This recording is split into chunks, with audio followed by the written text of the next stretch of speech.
Hello friend, novel story में आपका स्वागत है। गॉर्डन चेज 2 महीने से उपचार के तहत थे, फिर भी वह अभी भी एक जीवित मृतक की तरह लग रहा था। उसके शरीर से कोई प्रतिक्रिया नहीं थी। लिडिया माइल्स को यह अजीब लगा। क्या एक चमत्कार चिकित्सक के रूप में उसके कौशल में गिरावट आई थी? उसने पहले ही उसके शरीर को डिटॉक्स कर दिया था, तो उसने कोई सुधार क्यों नहीं दिखाया? उसे कम से कम अपनी आंखें खोलने और उससे बात करने में सक्षम होना चाहिए, भले ही वह अभी तक बिस्तर से बाहर नहीं निकल सकता था। उसने अपने शरीर की जांच की और सभी संकेतक सामान्य थे। उसे बस कुछ धीरे धीरे ठीक होने की जरूरत थी। ये समझने में असमर्थ, लिडिया ने दिन के अधिकांश समय गॉर्डन के बेडरूम में खुद को बंद कर लिया था। मैं अब 2 महीने से तुम्हारी देखभाल कर रहा हूँ। आप बस सांस नहीं ले सकते? आपकी नाक। कम से कम एक ध्वनि या कुछ बनाओ। क्या आप इतनी देर तक सोते हैं कि आप जागने के लिए बहुत आलसी हो जाते हैं? बोलते समय लिडिया और अधिक उत्साहित हो गई। उसने अपनी कुर्सी को बिस्तर के करीब ले जाकर गॉर्डन के गाल पर उंगली रख दी। उसने उसके पोषण संबंधी तरल पदार्थों में कुछ मजबूत दवाएं जोड़ दी थीं। उसके गाल अब मोटे और स्वस्थ दिख रहे थे। गॉर्डन ने अपनी आंखें बंद रखते हुए और चुप रहते हुए ये सब सहन किया। लिडिया माइल्स, आप मुझे चिढ़ाने की छोटी ही ममत करते हैं। बस तब तक प्रतीक्षा करें जब तक मैं पूरी तरह से ठीक नहीं हो जाता, और मैं आपको दिखाऊंगा। इस समय के दौरान कई लोगों ने उनके बेडरूम का दौरा किया था, लेकिन वे सभी बेईमान थे जो अपने छिपे हुए व्यंग्य से उनका मजाक उड़ाने आए थे। जब वह पहली बार होश में आया तो उसने गलती से सोचा कि उसने उससे शायद बड़ी ही की है, पैसा और लाभ। लेकिन धीरे धीरे उसे एहसास हुआ कि वह उस तरह की महिला नहीं थी। वास्तव में यूना और उसकी मां के अलावा लिडिया ग्रैंड पैलेस में एकमात्र व्यक्ति थी जिसने वास्तव में उनकी देखभाल की। उसके अंग अब हिल सकते थे, लेकिन वह अभी भी नहीं चल सका। वह बोल सकता था, लेकिन उसकी दृष्टि धुंधली रही। चूंक छोटी ही कोई उसे नुकसान पहुंचाने के लिए बाहर था, और वह अभी तक पूरी तरह से ठीक नहीं हुआ था। इसलिए गॉर्डन चेज को पता था कि वह सिर्फ जाग सकता है और अपनी चेतना प्रकट कर सकता है। गॉर्डन, क्या आप वास्तव में इससे पूरी तरह बाहर हैं? लिडिया माइल्स ने अपने गालों को चंचलता से निचोड़ते हुए पूछा, मानो वह आटा गूंद रहा है।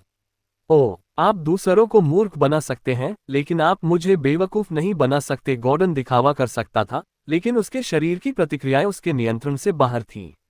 उसके माथे पर पहले से ही पसीने की छड़ें बन चुकी थीं। क्या आप गर्म हैं? लिडिया ने चिढ़ाते हुए कहा, उसके माथे पर पसीना। आप कहते हैं कि कोई प्रतिक्रिया नहीं है, लेकिन आप बहुत पसीना बहा रहे हैं।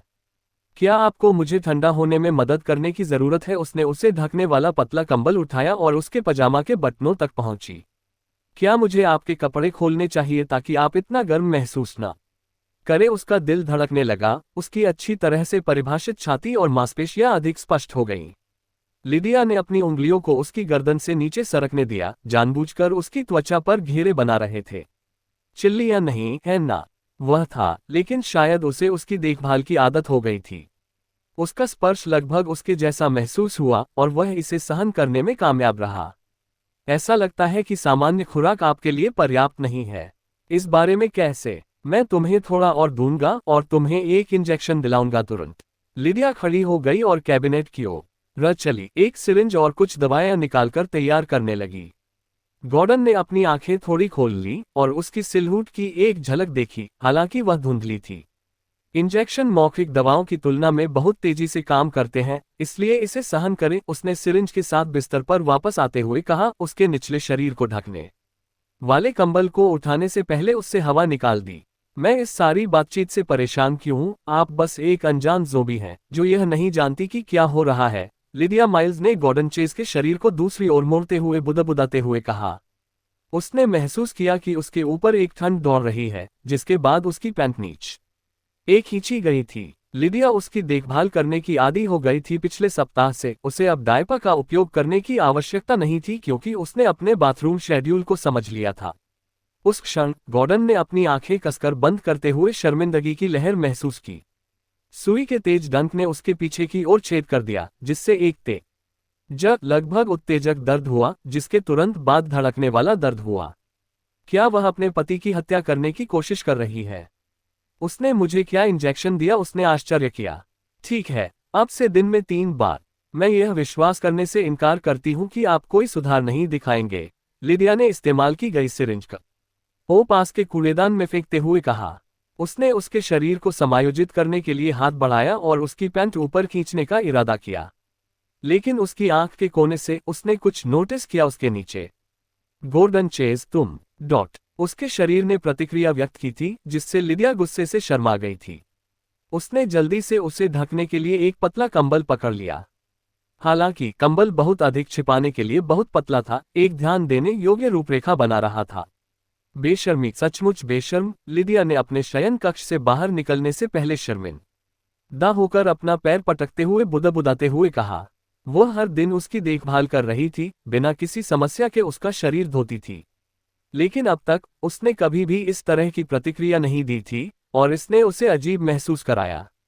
हालांकि गॉर्डन 5 साल से बिस्तर पर पड़ा था, लेकिन हाल ही में उसकी सेहत में काफी सुधार हुआ है। स्पष्ट रूप से देखने या स्वतंत्र रूप से चलने में सक्षम नहीं होने के अलावा बाकी सब सामान्य था, विशेष रूप से उसकी उम्र में युवा ऊर्जा से भरा हुआ। लिडिया के कार्यों ने उसे कपड़े उतार दिए और फिर एक शॉट दिया जो प्रतिक्रिया को भड़काने के लिए पर्याप्त था, जिसे वह नियंत्रित नहीं कर सकता था। जैसे ही रात गिर गई, ऐश ने लिडिया माइल्स को ब्रूक्स एंड कंपनी ग्रुप के बारे में जानकारी भेजी। वह अपने बेडरूम की खिड़की के पास एक कुर्सी पर बैठी थी, उसके हाथ में टैबलेट था और वह डेटा देख रही थी। ब्रूक्स एंड कंपनी ने मुख्य रूप से इत्रों का कारोबार किया, लेकिन पिछले 2 वर्षों में उनकी बिक्री कम हो रही थी और गुणवत्ता पहले जैसी नहीं थी। ग्रेस ब्रूक्स ने व्यक्तिगत रूप से गॉर्डन परिवार के पितृसत्ता गॉर्डन जियाओ के साथ सहयोग की मांग की थी, लेकिन बार बार अस्वीकार कर दिया गया था। यदि गॉर्डन चेज ने 5 साल पहले उन्हें जो प्रमुख परियोजना दी थी वह न होती तो ब्रूक्स एंड कंपनी पहले ही दिवालिया हो चुकी होती। गॉर्डन चेज का अब अक्षम होने के साथ ब्रूक्स एंड कंपनी का धन वृक्ष गिर गया था और गॉर्डन जियाओ स्वाभाविक रूप से इतने छोटे के साथ सहयोग नहीं करेंगे। कंपनी लिडिया ने ऐश को जवाब दिया, ब्रूक्स परिवार के लिए सभी रास्ते अवरुद्ध करते रहो। बेडरूम का दरवाजा धीरे से खोला गया और यूना ने सावधानी से लिडिया को देखा। यूना, यहाँ आओ, लिडिया ने बच्चे को इशारा करते हुए धीरे से कहा। यूना आज्ञाकारी ढंग से आगे बढ़ी और लिडिया ने उसे अपनी बाहों में खींच लिया। आप अभी तक सो क्यों नहीं रहे हैं? वह उसके खिलाफ कसकर घोंसला बना रहा था, जाहिरा तौर पर भयभीत। क्या तुम डरते हो? क्या आप चाहते हैं कि मम्मी आपके साथ अगले कमरे में सोए? उसने अपना सिर हिलाया। पिछले कुछ रातों में विला के आसपास का क्षेत्र बेचैन था, जिसमें देर रात तक ब्लैक स्फियर शोर कर रहा था। यह संभावना थी कि यूना ने उपद्रवों को सुना था, जिससे वह डर गया। एक क्षण रुकिए, लिडिया माइल्स ने कहा। खड़ा हो गया। उसने शेल्फ पर रखे कांच के जार से पिस्सू ले लिए और उन सभी को खिड़की की चौखट पर डाल दिया। उसने पिस्सू के चारों ओर कुछ रंगहीन, गंध रहित पाउडर छिड़का।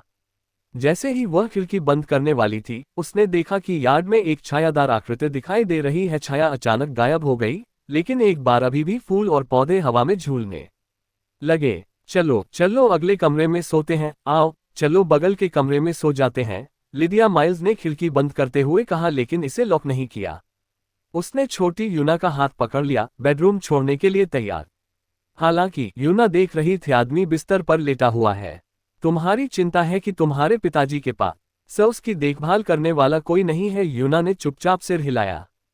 तुम छोटे मूर्ख हो, उसके पास पहले से ही अपना पोषक समाधान है। उसे अब सोने की जरूरत है और सुबह तक उसकी देखभाल नहीं करनी पड़ेगी। लिडिया ने स्नेहपूर्वक छोटे बच्चे के बालों को झटक दिया और वे अपने पीछे दरवाजा बंद करते हुए एक साथ बेडरूम से बाहर चले गए। बाहर विला के बगीचे में गॉर्डन जी और गॉर्डन चार्ल्स ने फूलों और पत्तियों से बनी टोपी पहनी थी। 3 दिन हो गए हैं। यदि आप आज रात अभिनय नहीं करेंगे तो मैं अब आपके साथ नहीं रहूंगा, गॉर्डन जी ने गॉर्डन चार्ल्स से शिकायत की। सभी बातें, कोई कार्रवाई नहीं। मैं इसका सम्मान नहीं कर सकता। मैं बस चीजों को बाहर निकाल रहा हूं। हम दोनों पहले भी उसकी वजह से पीड़ित रहे हैं। अगर हम पूरी तरह से तैयारी नहीं करते हैं तो हम असली मूर्ख होंगे, उसने जवाब दिया। विला में रोशनी पूरी तरह से चली गई। अरे, क्या मैं तुमसे कुछ पूछ सकता हूं? क्या आप ईमानदारी से जवाब देंगे? बात करो, उसने विला के गेट की ओर देखते हुए कहा और सोचा कि होली ग्रीन और मिशेल लिन अभी तक उसके लिए दरवाजा खोलने क्यों नहीं आए हैं। क्या आप और एनी ग्लेन वास्तव में, तुम्हें पता है, पिछली बार झाड़ियों में, उसने पूछा। उसकी जिज्ञासा भड़क उठी। उसने एनी से इसके बारे में पूछा था, लेकिन एनी ने जिद्दी तरीके से इनकार कर दिया। हालांकि उन्हें खोजने वाले नौकर ने जोर देकर कहा कि वे झाड़ियों में बिखरे हुए थे, निश्चित रूप से सिर्फ बात करने के अलावा और कुछ कर रहे थे। मुझे कैसे पता चलेगा? उसने जवाब दिया, वह इतनी सारी महिलाओं के साथ शामिल था कि एनी विशेष रूप से बाहर नहीं निकली। ग्लेन परिवार जिस तरह से है, अगर मैंने वास्तव में एनी के साथ कुछ किया होता तो वे अब तक स्पष्टीकरण के लिए दस्तक देते। 2 महीने से अधिक समय हो गया है। गॉर्डन चार्ल्स ने एक पल के लिए सोचा, फिर सीधे गॉर्डन को शरारती मुस्कान के साथ देखा। शायद वह बच्चे पैदा नहीं कर सकती, अन्यथा वह मेरे बच्चे के साथ गर्भवती क्यों नहीं होगी? मैंने अंकल हेनरी को यह कहते सुना कि गॉर्डन चेज एक रात एक महिला के साथ थे और वह 3 बच्चों के साथ समाप्त हो गई। आपको लगता है कि आप अपने दूसरे भाई से तुलना कर सकते हैं? गॉर्डन ने उससे तिरस्कार से देखा। मैं उसके जितना अच्छा क्यों नहीं हूं? वह अब व्यावहारिक रूप से एक चलने वाला शव है। गॉर्डन चार्ल्स ने बुदबुदाते हुए कहा। जब विला का दरवाजा खुला तो वह और कुछ कहने को तैयार था। मुझे देखो, आज रात मैं ये सुनिश्चित करूंगा कि उस महिला को कभी पछतावा न हो मुझे पार करना। गॉर्डन चार्ल्स ने गॉर्डन ज को अपने हाथ में छोटी बोतल दिखाए, जिसे लॉस्ट फ्रेगरेंस कहा जाता था, जो उसने उस दिन पहले अपने पिता गॉर्डन पीक की प्रयोगशाला से चुरा लिया था। एक बार जब लिडिया माइल्स ने लॉस्ट फ्रेगरेंस को अंदर लिया तो वह उससे मदद के लिए भीख मांग रही थी। दरवाजा खोलने में इतना समय क्यों लगा? गॉर्डन चार्ल्स ने होलीगा रीन पर निशाना साधा, जिसने उन्हें अंदर आने दिया था। हमें इसे खोलने की हिम्मत करने से पहले उस महिला के सो जाने का इंतजार करना पड़ा, होली ने समझाते हुए फुसफुसाया। अरे, उसने अपने पीछे गॉर्डन जी से कहा, तुमने निगरानी रखने का वादा किया था। अगर कुछ हुआ तो मुझे पहले ही बता देना। समझ गया, अब जल्दी करो। तीसरा युवा मास्टर, विला की दूसरी मंजिल तक जाने वाली सीढ़ियां लिडिया माइल्स द्वारा हर रात बंद कर दी जाती हैं। आपको खिड़की से बाहर निकलना होगा, मिशेल लिन ने जल्दी से उसे सलाह दी। तो फिर एक सीढ़ी ले लो, उसने चिढ़कर जवाब दिया। यहाँ कोई सीढ़ी नहीं है। आप अपने आप को एक आदमी कहते हैं और महिला पाने के लिए खिड़की पर भी नहीं चढ़ सकते? गॉर्डन जी ने उसका मजाक उड़ाया। उसने गॉर्डन चार्ल्स को व्याख्यान दिया, जिसका उद्देश्य लिडिया माइल्स में वापस आने के लिए उसका उपयोग करना था। लिडिया की सुंदरता से मोहित गॉर्डन उपयोग करने के लिए तैयार था। ऐसा लग रहा था कि वह अपने भाग्य के प्रति समर्पित है, क्योंकि वह पहले ही लगातार 3 रातें जाग चुका था। अब पीछे हटना कोई विकल्प नहीं था। वह फूलों के बिस्तर से ड्रेन पाइप के पास पहुंचा और कठिनाई के साथ उस पर चढ़ना शुरू कर दिया। जैसे ही गॉर्डन आधे रास्ते पर चढ़ गया, उसने इशारा किया होली ग्रीन और मिशेल लिन को दूर रहने के लिए। गॉर्डन सफल हुआ या नहीं, यह उनका कोई काम नहीं था। छोटी सुंदरता, मैं यहां आता हूं। गॉर्डन चेज के बेडरूम की दूसरी मंजिल की खिड़की के जितना करीब पहुंचता था, उतना ही उत्साहित हो जाता था। बगल वाले बेडरूम में लिडिया माइल्स ने यूना को पकड़ लिया और धीरे से उसे सोने के लिए थपथपाया। यूना पहले से ही सो रही थी, लेकिन लिडिया को आराम नहीं मिल सका। बेडरूम की खिड़की खुली हुई थी और बाहर से आने वाली हल्की आवाजें उसके तेज कानों तक पहुंच गईं। गॉर्डन ने गॉर्डन चेज के शयन कक्ष की खिड़की की ओर देखा और किनारे को पकड़ने के लिए आगे बढ़ा।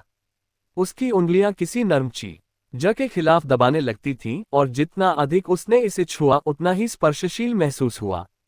उसका दूसरा हाथ ऊपर की ओर बढ़ गया और ताकत के एक विस्फोट के साथ दोनों हाथ खिड़की के किनारे से चिपक गए। भाग्य उसके पक्ष में था। खिड़की बंद नहीं थी। उसके दिल में जो उत्साह था वह अकथनीय था। उसने अपनी पैंट की जेब से एक छोटी सी बोतल निकाली, टोपी को खोला और बेडरूम में इसकी सामग्री डाल दी। खुद को ऊपर उठाने के लिए खिड़की की कगार पर अपनी हथेली दबाते हुए उसने अपने हाथ में एक तेज दर्द महसूस किया। हिस वह क्या है? ये कांच के छोटे छोटे टुकड़े थे। चांद की रोशनी से उसने सावधानीपूर्वक अपनी हथेली से गिलास निकाला। खिड़की के किनारे पर पड़े पिस्सू, जो 1 सप्ताह तक भूखे रहे, ने खून की खुशबू ली और गॉर्डन चार्ल्स की ओर रेंगने लगे। रात बहुत अंधेरी थी और पिस्सूवे सुइयों जितने छोटे थे, इसलिए गॉर्डन उन्हें बिल्कुल नहीं देख सका। प्रिय, मैं यहाँ हूँ, उसने धीरे से बेडरूम में घुसते हुए फुसफुसाया। प्रिय, उस जीवित लाश के साथ सोना आपके लिए बहुत अकेला होना चाहिए। चिंता मत करो, मुझे तुम्हारी संगति करने दो। हे। गॉर्डन चार्ल्स ने अपने हाथ एक साथ रगड़े, उसका दिल उत्सुकता से धड़क रहा था। बिस्तर पर लेटे हुए गॉर्डन चेज ने तुरंत आवाज को पहचाना। गॉर्डन चार्ल्स, इस आदमी की हिम्मत, अपनी ही भाभी को लालच करने का साहस। उसने अचानक अपनी त्वचा पर एक खुजली महसूस की और सहज रूप से इसे खरोंच दिया। जितना अधिक उसने खरोंच कर छोटी या उतना ही वह खरोंचना चाहता था। वह अब इसके बारे में चिंता नहीं कर सकता था। इस शयन कक्ष में पहुंचने के लिए किए गए सभी प्रयासों के बाद उन्होंने आज रात इसे संभव बनाया। आदमी ने जल्दी से अपनी शर्ट फाड़ दी और उसे एक तरफ फेंक दिया। जैसे ही वह बिस्तर के पास घुटने टेकता है और कंबल खींच लेता है, उसकी बेल फर्श से टकराने की आवाज गूंजती है। प्रिय, तुम कहाँ हो? कमरा अंधेरा था और उसने प्रकाश चालू करने की हिम्मत नहीं की, इसलिए वह अपने हाथों से इधर उधर घूमता रहा। आज रात से तुम मेरे हो। हे। गॉर्डन चार्ल्स कुछ देर तक इधर उधर टटोलते रहे, लेकिन उन्हें किसी महिला का शव नहीं मिला। इसके बजाय उसने गलती से गॉर्डन चेज का हाथ पकड़ लिया। जीवित मृत, क्या सड़ा हुआ भाग्य है। उसने चेज को बिस्तर के नीचे लात मारी, लिडिया माइल्स को खोजने का निश्चय किया।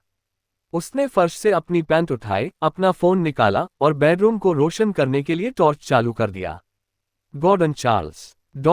एक कठोर गहरी आवाज जैसे कि डॉसिलो हवा में स्पष्ट रूप से गूंज रहा था। गॉर्डन चार्ल्स के फोन की रोशनी सीधे कमरे में चमक रही थी। वहां गॉर्डन चेज खड़ा था, उसकी ओर ठंडे भाव से देख रहा था। उसका चेहरा भूतिया रूप से पीला और भयावह था। आह, एक भूत।